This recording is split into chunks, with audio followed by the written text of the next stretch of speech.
بسم الله الرحمن الرحیم. به نام خداوند بی اندازه مهربان نهایت بارحم. الذين يظنون أنهم ملاقو ربهم وأنهم إليه راجعون. آنانی که باور دارند که با پروردگار خود ملاقی می شوند و یقینا ایشان به سوی او باز می گردند. يا بني إسرائيل اذكروا نعمتي التي أنعمت عليكم وأني فضلتكم على العالمين. ای بنی اسرائیل، آن نعمت‌های را که من به شما ارزانی کردم یاد دارید و نیز به یاد دارید که من شما را بر همه جهانیان برتری دادم.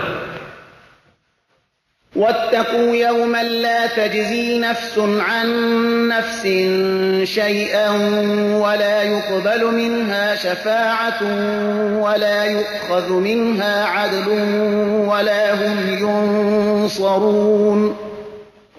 و از روزی بترسید که هیچ کس از هیچ کسی دیگر عذاب را دفع نمی کند و نی برای آن شفاعت قبول می شود و نی از آن عوضی پذیرفته می شود و نی هم به ایشان یاری داده می شود.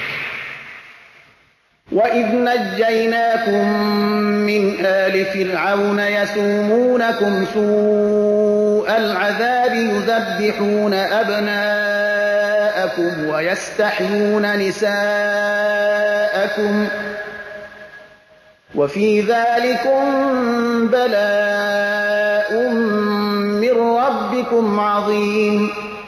بیاد دارید وقتی را که شما را از فرعونیان نجات دادیم، ایشان به شما عذابهای شدیدی می رساندند، پسران شما را می کشتند و زنان شما را زنده می گذاشتند و در آن برای شما آزمایش بزرگی بود از طرف پروردگار شما.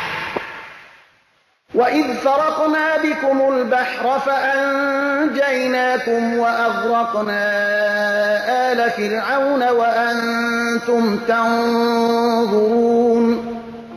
و بیاد دارید وقتی را که برای شما دریا را شکافتیم و شما را نجات دادیم و فرعونیان را در حالی که شما مشاهده می کردید غرق کردیم.